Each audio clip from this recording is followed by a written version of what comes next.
Well, good morning. I'm Matt Pierce, Editor-in-Chief, Managing Editor of the Hill Country Tribune for your Hill Country Tribune Midday News Update. A former financial aid advisor at Baylor University has filed a federal lawsuit claiming that the university retaliated against her by firing her after she sought to reinstate the scholarship of a football player. The lawsuit claims that the unknown player filed an appeal after the school revoked his scholarship under the claim that he wasn't truthful about his academic standing at another school. The lawsuit was filed by Lynn Kenyon. Kenyon says that Baylor also raised concerns about sexual assault claims against the player. Body camera footage from a Fort Worth police officer who was suspended for wrestling a black woman and her daughter to the ground appears to show that the officer pushed the 15-year-old girl to the police car that they were standing near. The video was released Wednesday, but was previously denied release by the Fort Worth Police Department. Mexican President Enrique Peña Nieto has canceled his trip to visit President Donald Trump next week. The no-show comes only one day after Trump unveiled his controversial plan to build a wall along the U.S.-Mexico border. As a side note to this story,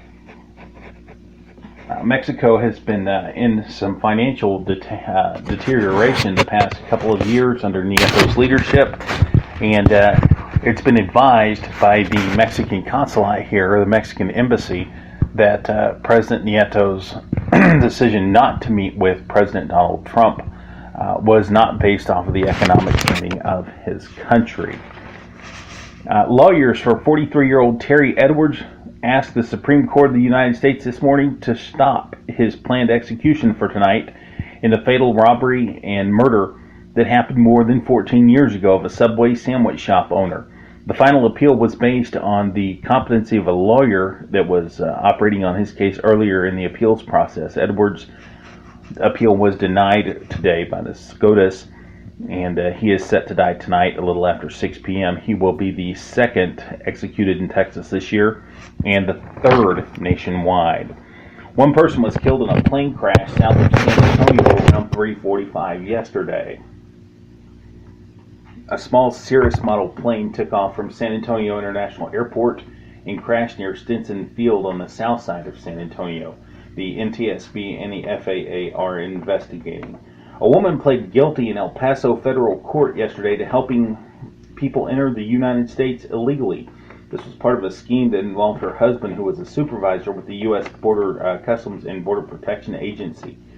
Her husband was sentenced to 7 years in prison back in September of 2016. She will be sentenced later on this year in April.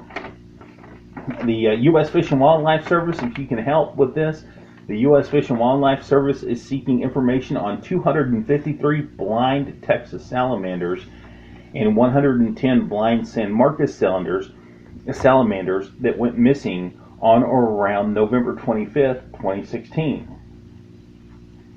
The salamanders all came missing from the San Marcos National Fish Hatchery and Tech Center near San Marcos. The service is offering a $10,000 reward for information related to the case. If you have any information, contact the U.S. Fish and Wildlife Service Law Enforcement Office at area code 201-681-8419. In other political news, Texas Senator John Cornyn introduced a bill, along with Marco Rubio and Todd Young, on the Iran Non-Nuclear Sanctions Act. The act will create a new watch list, impose sanctions on persons involved with Iran's economic support, among other things regarding Iran's nuclear and economic programs.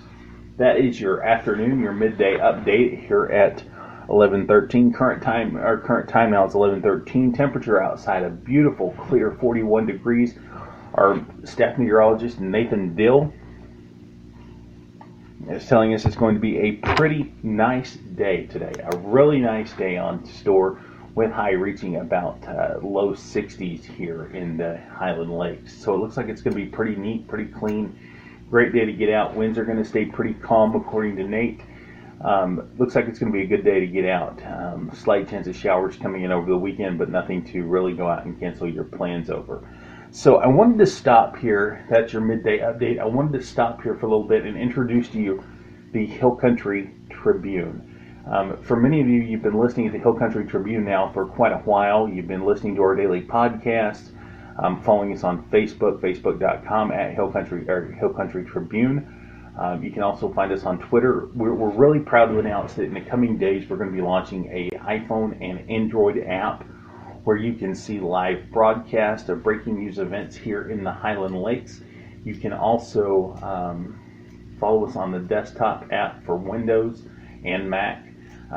It's going to be really impressive. We're really proud of it. We are the only news station here in the Highland Lakes that has access to go in multimedia format through Facebook, iHeartRadio, and other mediums. And we're really proud of that, really excited about it. If you have any questions about the Hill Country Tribune or you'd like to advertise with us, contact us at 512-586-4939. All right, so that is your midday news report. I'm Matt Pierce, managing editor of the Hill Country Tribune. We'll see you this afternoon for our evening report. Take care. Have a great day.